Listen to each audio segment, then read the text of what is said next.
सेवालाल, शौकत जवान, 12 बोर कमान, 27 पार भूखिया, 52 पार ओडिया, राम राम।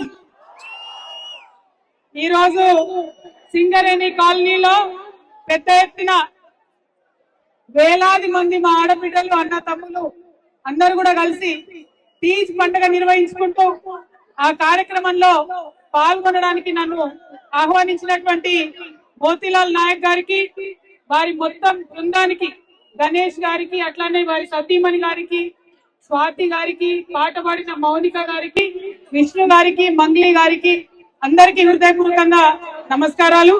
ముఖ్యంగా బంజారాలతోని ఇంత మంచి అనుబంధం తెలంగాణ రక్షణ సేనకు ఏర్పడడానికి కర్త కర్మ క్రియ అయినటువంటి మా రూప్ సింగ్ అన్న గారికి హృదయపూర్వకంగా నేను ఈ సందర్భంగా శుభాకాంక్షలు తెలియజేస్తా ఉన్నాను। మరి బంజారా వీరులు, మా ఆడబిడ్డలు, మా అన్నదమ్ములు వాన పడుతున్నా లెక్క చేయకుండా ఇంత పెద్ద ఎత్తున ఇక్కడ నిలబడ్డం అంటేనే మన ధైర్యం ఏందో అర్థమవుతుంది। నేను చాలా మీటింగులు చూసిన, ఆ మీటింగ్లలో 2 సుక్కలు వాన పడగానే ఎక్కడో అక్కడ పోతారు, కానీ వాన గంట నుండి పడుతుంది, ఇంతమంది మాట్లాడుతున్నారు, అయినా మీరందరూ ఇక్కడ ఉన్నారంటే అది మీ పట్టుదలకి, మీ పౌరుషానికి, మీ యొక్క ఆత్మగౌరవానికి నిదర్శనం। మరి దాన్ని కొనసాగించాలి, దాన్ని అట్లానే ముందుకు తీసుకొని వెళ్ళాలి। ముఖ్యంగా మీకు అందరికీ తెలుసు, నాకు సంస్కృతి అంటే చాలా ఇష్టం। తెలంగాణ సంస్కృతిని కాపాడాలనుకున్నా, తెలంగాణ సంస్కృతిలో అంతర్భాగమైనటువంటి బంజారా సంస్కృతిని కాపాడుకోవడానికి ఇవాళ ఇన్ని వేల మంది చేస్తున్న ప్రయత్నానికి నేను శిరస్సు వంచి నమస్కరిస్తా ఉన్నాను। మరి మీ దయతోని ఖచ్చితంగా తెలంగాణ రక్షణ సేన అధికారంలోకి వస్తుంది।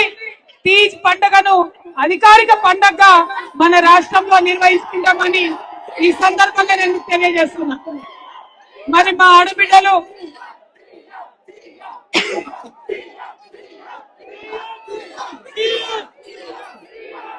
మరి ఈ తీజ్ పండుగ గొప్పతనం నిజానికి మీది కాదు, మా ఆడబిడ్డలే। 9 రోజులు పాపం అన్నం తినకుండా కింద వండుకొని ఉపవాసం ఉండే మా ఆడపిల్లలదే। వాళ్ళు ఇట్లా డ్రెస్ వేసుకున్నారు కాబట్టే మన బంజారా సంస్కృతి ఇంకా బతికుంది, వారి వల్లనే బంజారాలో మనం ఉన్నామని ప్రత్యేకత ఉంది। ఆ ప్రత్యేకతను నిలబెట్టుకుంటున్నటువంటి మా బంజారా అక్క చెల్లెలకు నిజంగా అభినందనలు తెలియజేసుకుంటున్నా, అది కొనసాగించాలని కూడా కోరుతా ఉన్నాను। మరి అటువంటి ఆకలితో ఉండే ఆడబిడ్డలకి రేపటి నాడు టిఆర్ఎస్ అధికారంలోకి వచ్చిన తర్వాత ఖచ్చితంగా మీరు అడిగిన 3 రోజులు సెలవు దినంగా తీసుకుందాం, మీరేమి ఇబ్బంది పడద్దు। అదే విధంగా మరి సింగరేణి కాలనీలో గత 30 ఏళ్లుగా ఎంత మంది వచ్చిపోయినా కూడా సింగరేణి కాలనీ మాత్రం మారలేదు। గుడిసెలుగానే ఉన్నాయి, మురికివాడలుగానే ఉన్నాయి, నీళ్లు రాకుండానే ఉన్నాయి, చదువు రాకుండానే ఉన్నది, ఇబ్బందిగా ఉన్నది।